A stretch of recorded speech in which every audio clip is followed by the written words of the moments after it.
Radio Publique Africaine.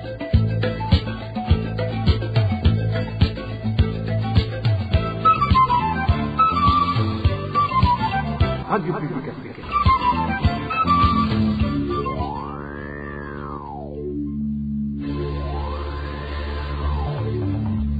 C'est le moment de suivre le journal parlé en français.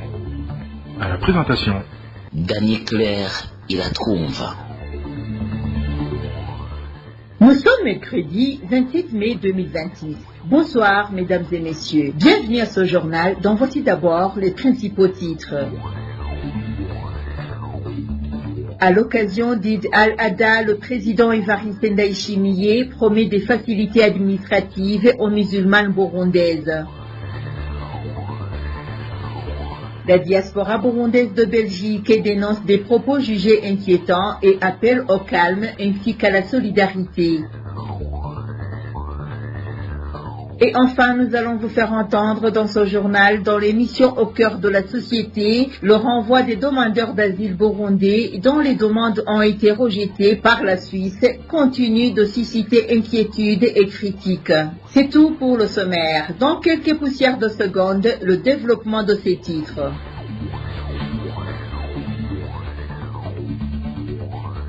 Débutons ce journal par la rubrique santé où des mesures de prévention contre l'épidémie d'Ebola ont été renforcées à la frontière de Gatumba entre le Burundi et la République démocratique du Congo où cette maladie sévit actuellement. Des équipes médicales ont été mises en place pour examiner les personnes entrant et sortant. À ce jour au Burundi, aucune personne examinée n'a présenté de symptômes d'Ebola. Dean Karondo pour plus de détails. À la suite de la réapparition de l'épidémie d'Ebola dans les pays voisins, notamment en République démocratique du Congo et en Ouganda, le 15 mai de cette année, le ministère burundais ayant la santé publique dans ses attributions a mis en place des mesures préventives au poste frontière d'Ogatumba afin d'empêcher la propagation de cette maladie au pays. Raconte notre source. Les agents de santé ont été déployés pour effectuer des contrôles sanitaires. Ainsi, toute personne en provenance de la République démocratique du Congo est systématiquement contrôlée dès son arrivée à la frontière. De même, les voyageurs quittant le Burundi sont également soumis à un dépistage. Le port du masque est obligatoire et des dispositifs de lavage des mains avec de l'eau ont été installés afin que chacun puisse se désinfecter les mains avant de traverser la frontière. Selon toujours notre source, une ambulance a également été préparée à cet effet pour évacuer rapidement vers une structure sanitaire toute personne présentant des signes suspects de cette maladie. Une salle d'isolement a été aménagée pour accueillir toute personne présentant des symptômes d'Ebola en attendant l'arrivée de l'ambulance pour sa prise en charge. Même si l'ambulance n'est pas stationnée sur place, elle se trouve non loin de là, au niveau de l'hôpital de Gatumba, ce qui permettra une intervention rapide pour transporter le malade. Nos sources sur place à Gatumba indiquent que depuis l'installation des équipes médicales à cette frontière, aucun cas présentant des symptômes liés à Ebola n'a encore été détecté. Merci à toi, Dean Karondo. Même si c'est ainsi, ceux qui passent par des voies illégales, on ne peut pas savoir s'ils n'ont pas introduit l'Ebola. Dans la commune de Chibitoke, touchant la frontière entre le Burundi et la République démocratique du Congo, la population exprime de vives préoccupations face au risque de propagation de la maladie à virus Ebola. Les habitants redoutent une éventuelle apparition de cette épidémie sur le territoire burundais en raison des échanges permanents de population entre les deux pays, particulièrement pour ceux qui passent à travers des voies clandestines. Plus de détails avec David Claude Mbananayo. Des sources au sein de la commune de Chibitoke font état de la persistance d'importants mouvements transfrontaliers clandestins entre le Burundi et la RDC. Selon ces sources, les personnes impliquées dans cette circulation irrégulière empruntent notamment un passage situé près du site d'Ogateri dans la zone de Buganda, localité ayant accueilli des ménages déplacés à la suite des inondations provoquées par la rivière Rusizi et le lac Tanganyika. Les traversées s'effectuent ensuite par la rivière Rusizi en direction du territoire congolais. Les mêmes sources précisent que ces déplacements concernent principalement le commerce transfrontalier du bétail. Certains éleveurs burundais acheminent leurs animaux vers la RDC, tandis que des acheteurs congolais viennent s'approvisionner au Burundi avant de retourner avec le bétail. Des cas récurrents de vol de bétail sont également signalés, les présumés auteurs profitant de ces voies clandestines pour faire passer les animaux volés vers le territoire congolais. Face à cette situation, un climat d'inquiétude gagne les populations riveraines de la frontière, particulièrement dans la commune de Cibitoke. Les habitants craignent que ces mouvements non contrôlés ne favorisent l'entrée sur le territoire burundais de personnes contaminées par le virus Ebola, échappant ainsi au dispositif de contrôle sanitaire mis en place au poste frontalier officiel. Les populations locales appellent dès lors les autorités administratives et sécuritaires à renforcer les mesures de surveillance le long de la frontière afin de contenir les traversées clandestines et de prévenir tout risque d'introduction de l'épidémie au Burundi. Pour rappel, l'épidémie d'Ebola a de nouveau été signalée en République démocratique du Congo depuis le 15 mai de cette année. Des informations relayées par les autorités sanitaires en RDC font état de plus de 200 décès déjà enregistrés. Merci à toi, David Claude Mbananayo. Société à présent, les boissons fortement alcoolisées, dites Kik et Gassarabgayi, sont désormais interdites de commercialisation dans toute la commune Ruyigi. Dans un communiqué sorti ce mardi 26 mai 2026,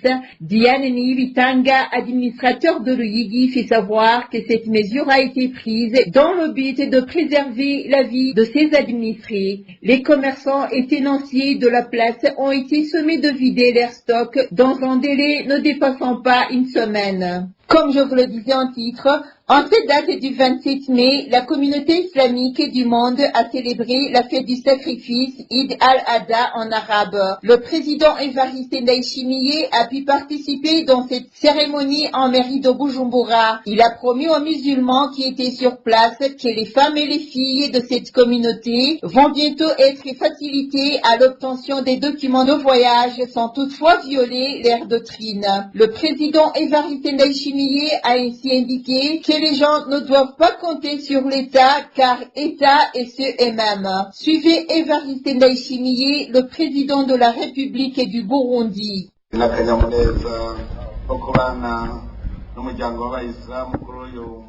Je suis très heureux de me joindre à vous en cette date de l'Aïd. Je voudrais d'abord vous souhaiter une excellente fête. Nous sommes également venus nous associer à vous car nous faisons tous partie d'une même famille. Ibrahim est l'ancien des Croyants et nous aussi au Burundi, nous avons eu la chance d'être un pays qui a toujours cru en Dieu depuis longtemps. Les Burundais n'ont jamais adoré des idoles. Nous avons toujours adoré un seul Dieu, celui qui donne le bétail et les enfants. Vous venez soulever d'autres préoccupations que j'ai déjà transmises aux responsables du secteur de l'immigration. J'ai déjà indiqué qu'il n'est pas normal qu'une religieuse chrétienne puisse retirer son voile alors que cela ne soit pas permis à une femme musulmane alors que nous sommes égaux devant la loi. Ce secteur est en train d'être réorganisé correctement car nous sommes tous égaux devant la loi. Mais nous devons comprendre que le pays n'est pas une vache morte que l'on se partage. C'est une vache vivante que nous nourrissons afin qu'elle produise beaucoup de lait. Je suis souvent surprise de voir des politiciens se disputer pour des postes et des intérêts. Je leur demande toujours, puisque vous êtes des politiciens, qu'apportez-vous pour que notre pays puisse produire quelque chose dont nous profiterons tous? Certaines personnes répètent sans cesse que l'État nous donne ceci et cela. Je voudrais leur dire que moi aussi, à mon arrivée, je n'ai trouvé personne appeler l'État pour me donner quoi que ce soit. Parfois, vous vous réunissez et vous dites où est l'État, parce que vous pensez que l'État est un homme riche ou puissant qui nous manque de rien. Mais qui pensez-vous qu'il soit? C'est nous-mêmes. Ce que nous n'attendons pas à obtenir par nous-mêmes, nous n'attendons pas dans notre homme.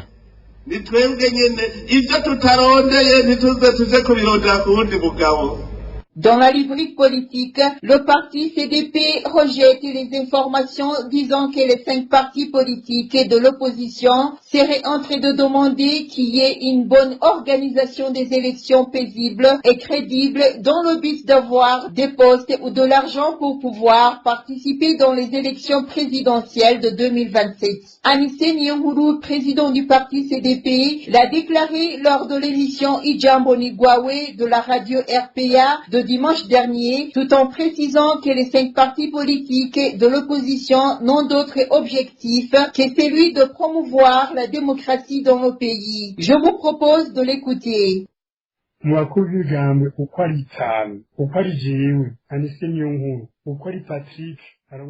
Les présidents des 5 partis politiques de l'opposition, à savoir moi-même Anissé Nyonguru du CDP, Patrick Nkurunziza de Frodebu, Olivier Nkurunziza de l'UPRONA, Stéphanie Bid de Codebu et Nestor Girukushaka du CNL, nous nous sommes convenus de mettre en avant le patriotisme et de promouvoir la démocratie dans le pays. Nous avons un principe commun, c'est de participer dans les élections qui honorent le Burundi et le peuple burundais. Si l'un d'entre nous accepte d'être corrompu, ce sera son affaire. À propos de la caution que le parti au pouvoir ou le président de la République peut octroyer, les 100 millions de caution ne peuvent pas suffire car il faut au moins 5 milliards pour pouvoir couvrir tout le pays.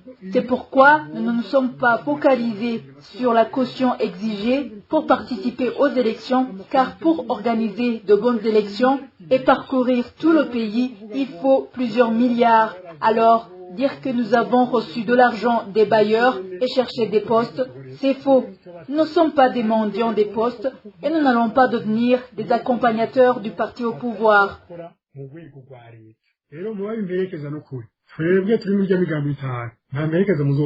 À propos de ces informations détenues par la RPA en provenance du bureau du président de la République, disant que pour résoudre les problèmes évoqués par les partis politiques, le gouvernement de Gitega prévoit de corrompre les acteurs politiques. Jacques Bigirimana, président du parti FNL, qui était aussi invité dans cette émission, a répondu que de son côté, il n'a pas encore été approché par le gouvernement, mais qu'il y aura sûrement des partis politiques qui vont accepter de s'allier avec le parti au pouvoir. Suivez-le.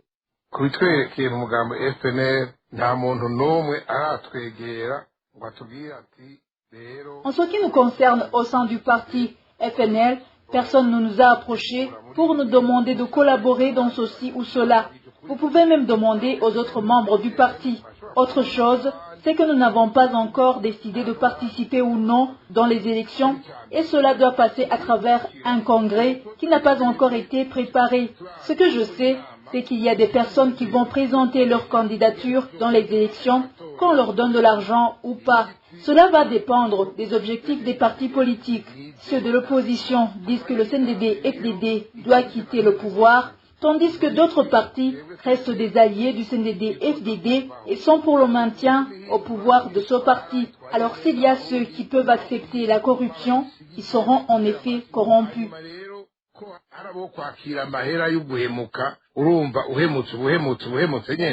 Dans la rubrique diaspora, les diasporas burundaises et de Belgique critiquent vivement les récentes déclarations de l'ambassadeur du Burundi à Bruxelles. Ce dernier a en effet affirmé que le Rwanda devait se préparer à faire face aux Rwandais réfugiés en République démocratique du Congo. Emery Kameya, président et représentant légal de la diaspora burundaise de Belgique, rappelle que l'époque de l'attisement des conflits est révolue. Il appelle le Burundi à revenir sur ses propos. Écoutez Emery Kameya, président et représentant légal de la diaspora burundaise de Belgique. Nous avons sorti un communiqué de presse après la déclaration de l'ambassadeur du Burundi auprès du Royaume de Belgique. Cette déclaration était axée sur 3 points. Relations diplomatiques entre le Burundi et le Rwanda. L'ambassadeur a affirmé qu'il y aurait une guerre imminente contre le Rwanda menée par ceux qui ont commis le génocide contre les Tutsis au Rwanda en 1994. Cette affirmation précède l'invitation et une proposition d'aide faite par le président de la République du Burundi à Kinshasa envers la jeunesse rwandaise à prendre les armes afin de renverser le pouvoir à Kigali. À ça, nous les rappelons de cesser ce genre d'escalade verbale afin de reprendre le dialogue diplomatique avec le Rwanda pour une issue favorable, surtout que notre économie est actuellement en faillite, n'est pas prête pour alimenter une quelconque guerre entre le Rwanda pour supporter une guerre qui pourrait se faire à la frontière avec le Rwanda. Pour la guerre à l'est de la RDC, au moment où les pays du monde entier appellent aux désescalades, appellent au dialogue face aux différentes crises qui existent actuellement, le Burundi a choisi de prendre part à la guerre civile entre les Congolais, allant même à affirmer qu'ils sont allés aider à chasser une partie de la population congolaise en dehors du territoire congolais. Concernant les propos de Terence Nairaja visant les Burundis de Belgique, affirmant qu'ils sont sous surveillance et que chacun de leur domicile est connu, Emery Kameya appelle l'ensemble de la communauté à rester unis et solidaires. Il précise également que les autorités belges ont déjà été saisies de la situation. Encore une fois, Emery Kameya, il est le président de la diaspora burundaise de Belgique. Concernant les menaces profilées à l'endroit des membres de la diaspora burundaise de Belgique, nous avons pris ces propos au sérieux, surtout quand ça émane des autorités burundaises, en regardant ce qui se passe au Burundi, où il y a des assassinats chaque jour, où il y a des disparitions forcées tous les jours, où il y a des tortures, où il y a des expropriations des biens de la population burundaise sous différentes formes. Et nous avons jugé bon de porter nos inquiétudes auprès des responsables administratifs belges pour aller faire part de notre inquiétude, pour aller faire part qu'il y a des concitoyens, belges parce que les membres de la diaspora sont constitués par des citoyens belges d'origine burundaise, des réfugiés sous la protection belge et internationale d'origine burundaise et des demandeurs d'asile qui sont toujours sous la protection belge. Et voilà, on ne pouvait pas que faire ça. Et nous conseillerons aussi à la population, aux autorités burundaises plutôt, d'exporter autre chose plutôt que de se faire savoir par différentes formes de violence envers les concitoyens. Et nous tenons cette occasion pour en inviter le peuple burundais en général et les membres de la diaspora en particulier à garder leur sérénité et leur unité malgré autant de déclarations qui injecte la méfiance, la haine et la suspicion au sein de la population burundaise et dans la région.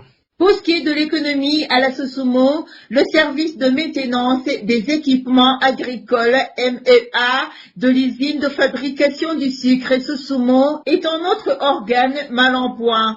Sur l'ensemble des machines habituellement déployées pour la récolte, moins de la moitié sont aujourd'hui en état de fonctionner. Cette situation suscite une vive inquiétude chez les employés de l'entreprise qui restent dans le flou le plus total quant à l'avenir. Plus de détails avec Eric Nyunzima.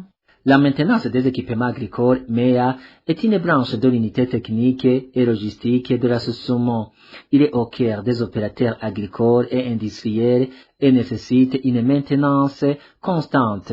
Dans des conditions normales, cette branche s'occupe des 12 tracteurs qui travaillent dans le transport et la charge de la canne à sucre.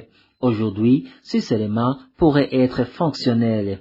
Toutefois, selon nos sources à la Sosumo, même les 6 ne pourraient pas tenir longtemps si d'autres pièces de rechange ne sont pas disponibles pour s'en servir régulièrement pour la maintenance. Une autre machine qui manque est une machine qui sert à tirer un tracteur de transport se bloquer en pleine échappe parce que c'est glissant. Des pièces manquent donc cruellement à la Sosumo jusqu'aux pneus, jantes et même des gunjo. Selon des informations que détient la rédaction de la RPA, le département logistique de la Sosumo avait demandé à la Direction générale d'offrir une commande de 6 tracteurs de transport de la canne à sucre et un gros tracteur de labour. La demande avait été approuvée comme une urgence pour le conseil d'administration de l'association, mais plusieurs mois après aucune commande n'aurait été effectuée. L'administrateur directeur général, Madame Marie-Rose Bahimbare et Prosper Muteriteka, directeur des approvisionnements, sont soupçonnés d'avoir bloqué la demande. La rédaction de la RPA a cherché à connaître ce qu'en dit Prosper Muteriteka, directeur des approvisionnements, mais il a indiqué qu'il n'y a aucune vérité dans ce dit sur lui. Toutefois, il exige la présence d'un membre de la rédaction pour de plus amples éclaircissements. Un responsable de l'association qui préfère l'anonymat a toutefois reconnu que l'association a du mal à faire des commandes suite au manque de devises dont fait face le pays. La rédaction de la RPA est remontée jusqu'au ministre et il y a des industries dans ses attributions, mais elle n'a pas décroché son téléphone. Elle n'a pas également répondu à notre message sur WhatsApp. Merci à toi, Eric Nyunzima. RPA.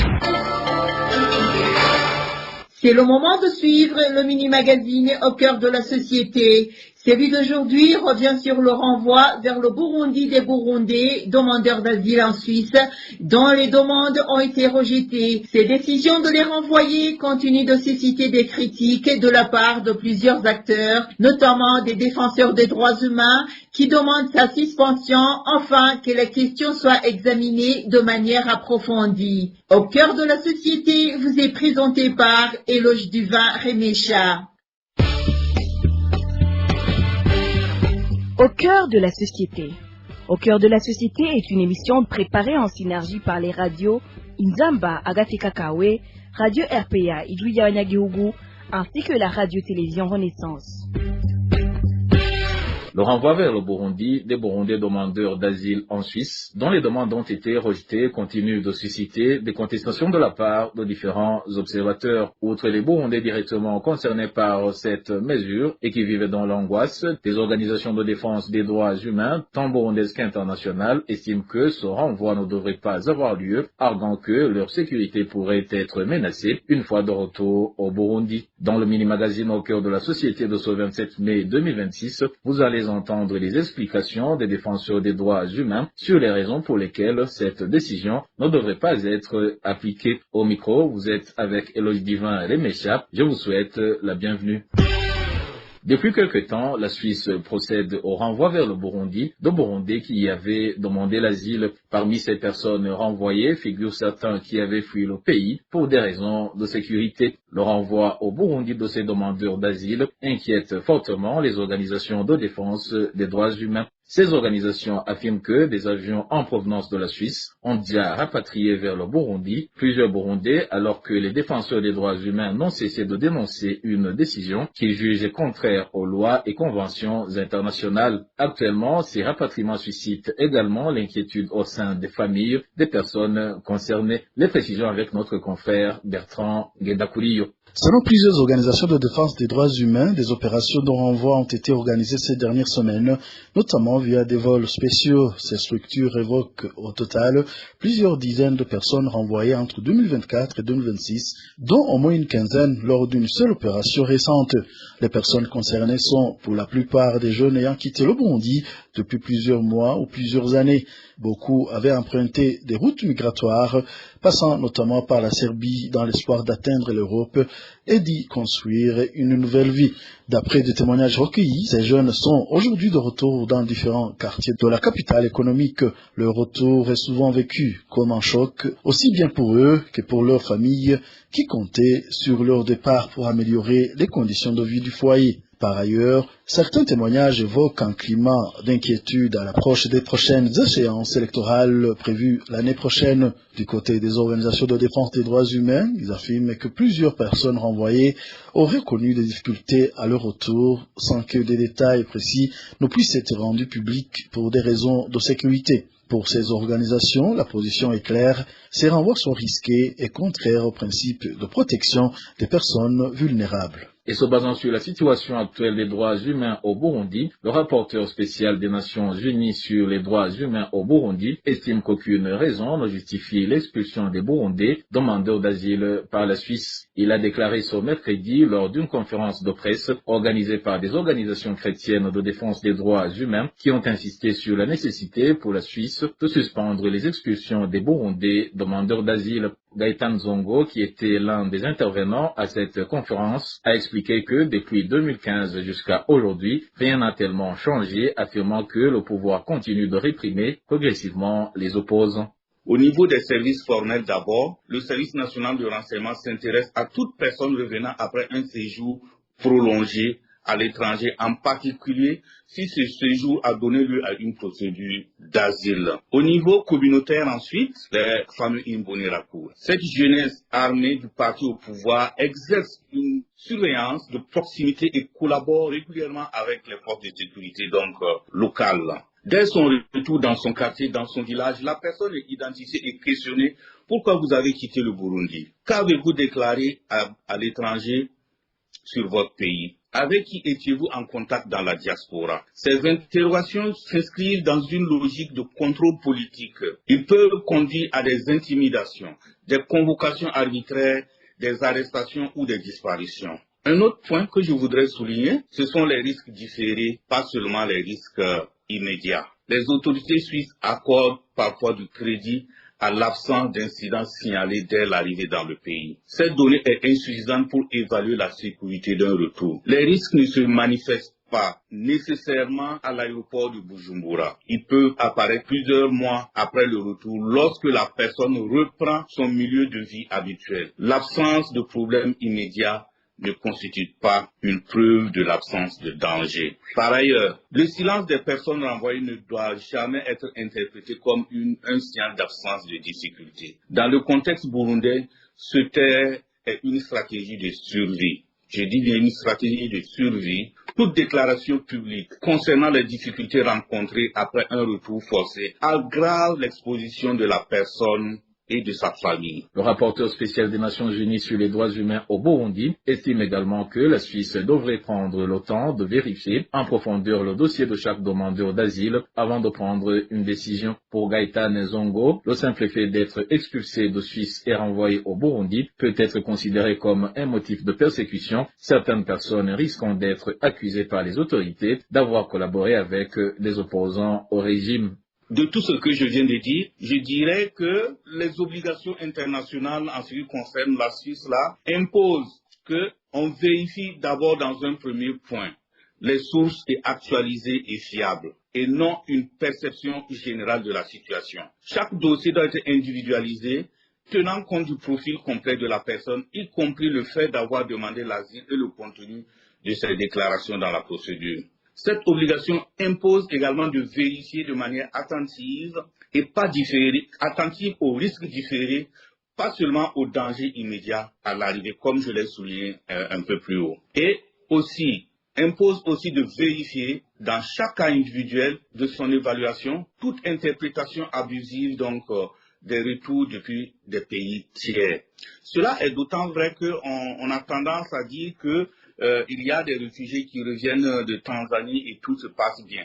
Alors qu'on sait aussi qu'en Tanzanie, les retours des personnes de Tanzanie se fait plutôt dans la violence. Je pense que ce n'est pas vraiment un cas qui peut donc illustrer un caractère stable et révolu de la crise qui perdure depuis 2015 au Burundi. En définitive, je voudrais demander aux autorités suisses de suspendre les renvois vers le Burundi dans l'attente d'une réévaluation substantielle et documentée de la situation sécuritaire en s'appuyant notamment sur les travaux des mécanismes onusiens et des organisations de la société civile présentes sur le terrain. Intégrer systématiquement dans chaque évaluation individuelle le risque spécifique lié au fait d'avoir demandé l'asile politique en Suisse et au contenu des déclarations faites dans la procédure. Et enfin, garantir l'accès à un recours suspensif effectif avant tout déploiement permettant un contrôle judiciaire réel de l'évaluation substantielle. Ainsi s'achève le mini-magazine au cœur de la société, préparé par la synergie des médias RPA Ijwi Yabanyagihugu, la radio Inzamba Agateka Kawe, ainsi que la télévision Renaissance. À la présentation, vous étiez avec Eloge Divin Remechap. Merci de votre attention. Rendez-vous mercredi prochain pour un autre numéro. Au revoir.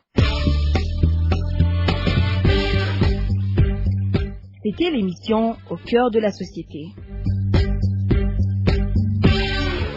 Et voilà, amis fidèles de la RPA, c'est par ici que nous clôturons le journal en français de ce mercredi 27 mai 2026. Merci pour votre aimable écoute. Merci également aux équipes rédactionnelles et techniques pour leur franche et parfaite collaboration. À la présentation de ce journal, vous étiez avec Dany Claire, Ilatkoumva. Bonne soirée chez vous.